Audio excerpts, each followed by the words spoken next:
Paul Rieckhoff here now. Paul's the host of the Independent Americans podcast, founder and CEO of Independent Veterans of America. You know both or have come across both, right? Yeah, I've known them both for a long time. Is Senate confirmation an issue, do you think, for both of these candidates for both of these positions? Yes. I think especially for Pete Hegseth. Pete Hegseth is a very effective political warrior. He served in the National Guard and Reserve, but he is absolutely and totally unqualified for this position. Maybe the most unqualified nominee since the position's been established. It used to be called the Secretary of War. The resounding response from inside the Pentagon and from active duty people I'm talking to is shock.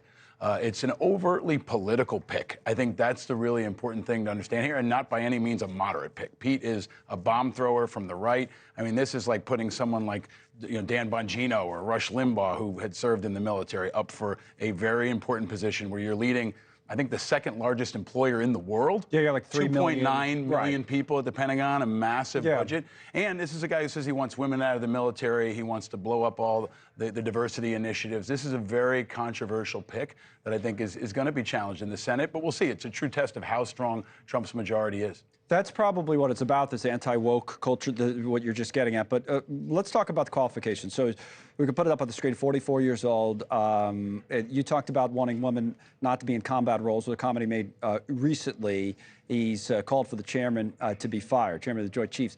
The issue, I guess, is that if the argument for Pete would be something to the effect of, oh, I want to shake things up, I want to do things differently.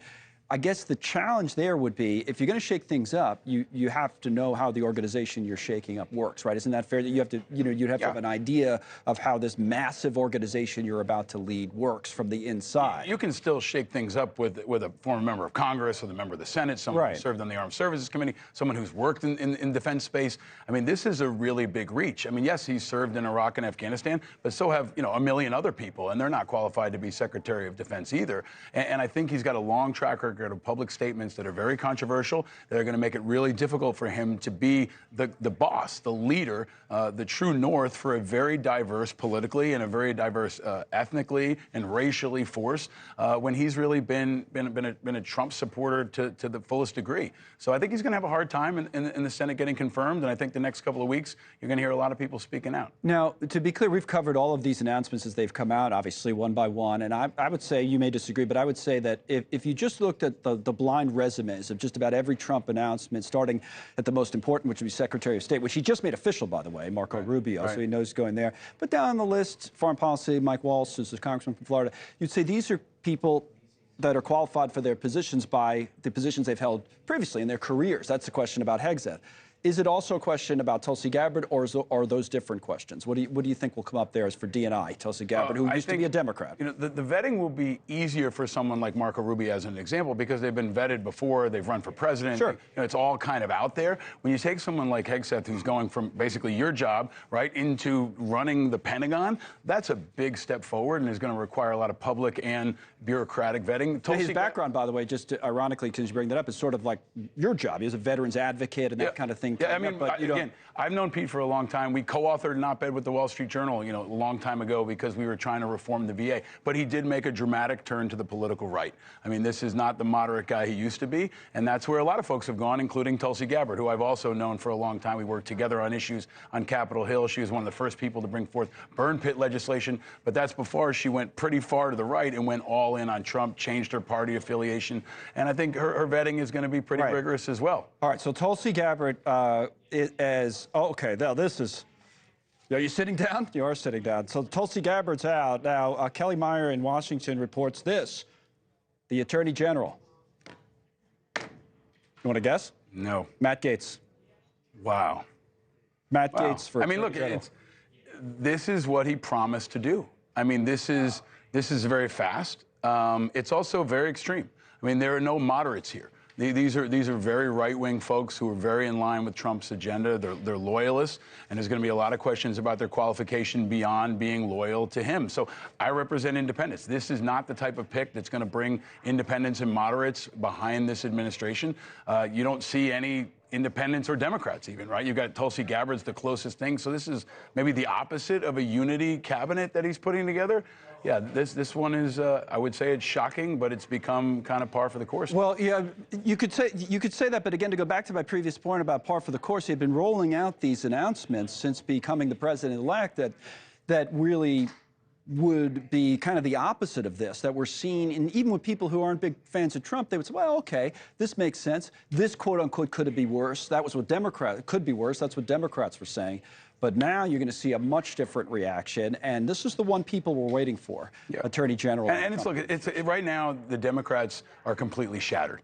They're leaderless. They don't have a strategy. And I think Trump is pressing the most unique political advantage we've seen in our lifetime. He's flooding the zone. Right. He's overwhelming them, and he's trying to crush them. And this is how you crush them, is by flooding the zone with people who are loyal that you can jam through because you've got all levers of power. That is part of the strategy, always has been. We've covered Trump for years now. The quote-unquote flooding of the zone is that you put stuff like this out there, the media goes crazy about it. There'll be people on social media, people streaming on cable news, and that's part of the strategy. But now it's also overwhelming the media, right? I get it, but we can't even cover Hegseth, and we got Tulsi, and now we got Gates. I mean, it's also pushing the media establishment to do what would normally be a public and rigorous vetting. You may hate the media, but there's a lot of good folks in the media who do vetting on behalf of the public to make sure we have public officials we can trust. Right. This tests that system, and I think Trump is right now testing every system. Well, it tests the system kind of writ large in all of this because you're thinking about it from the point of view of, like, I was going to say, if you want to test the media and you want to see how people are going to react, you want to, what do they say, own the libs, that kind of stuff. Yeah. Okay, if you're doing that with the Secretary of the Interior, no offense, or somewhere lower down on the line of succession, but these are some of the top positions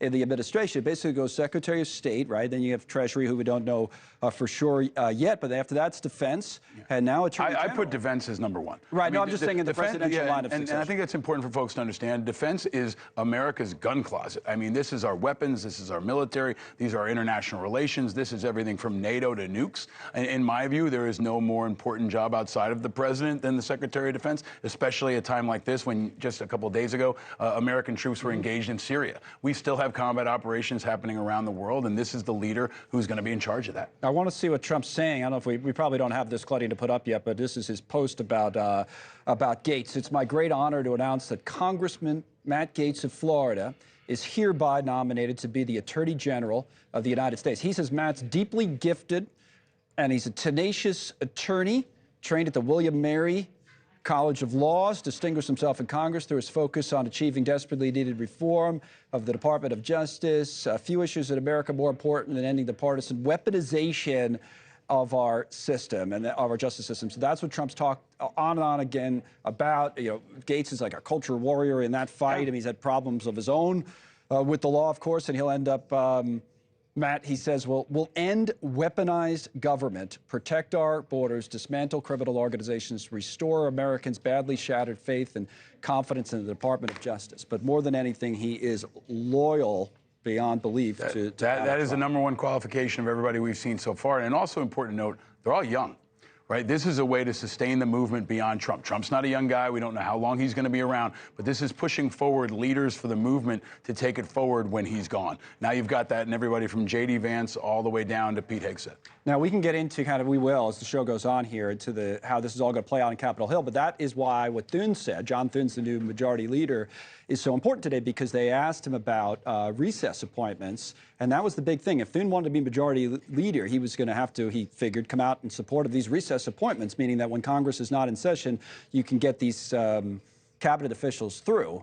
Wouldn't be permanent, but that might be the route, right, that Trump goes with, certainly with Gates and with Hegseth, maybe with Tulsi Gabbard. And the question is, what can Biden and the current Congress do to kind of bolster things before that happens? Ukraine's a great example. Can Biden flood more resources into Ukraine before Trump potentially pulls the plug? That's what he's done. He released the regulations on American contractors, fixing F-16s and Patriots in Ukraine. Can they remove the restrictions on hitting targets inside Russia for a couple of months, so Ukraine can make up ground before Trump pulls the plug? There's this race going on right now toward January when the official name on the door changes and then the power structure is fully shifted. What do you think the practical kind of concerns are about America's safety, about America's ability to defend itself, about the legal system in the United States right now? I mean, because there's going to be a lot of hyperbolic talk about this. I understand that, because these names are going to evoke that type of response. I mean, pretty much a middle-of-the-road guy. As you read into this, what's the practical concern here? I think there's a real challenge for America when Trump continues to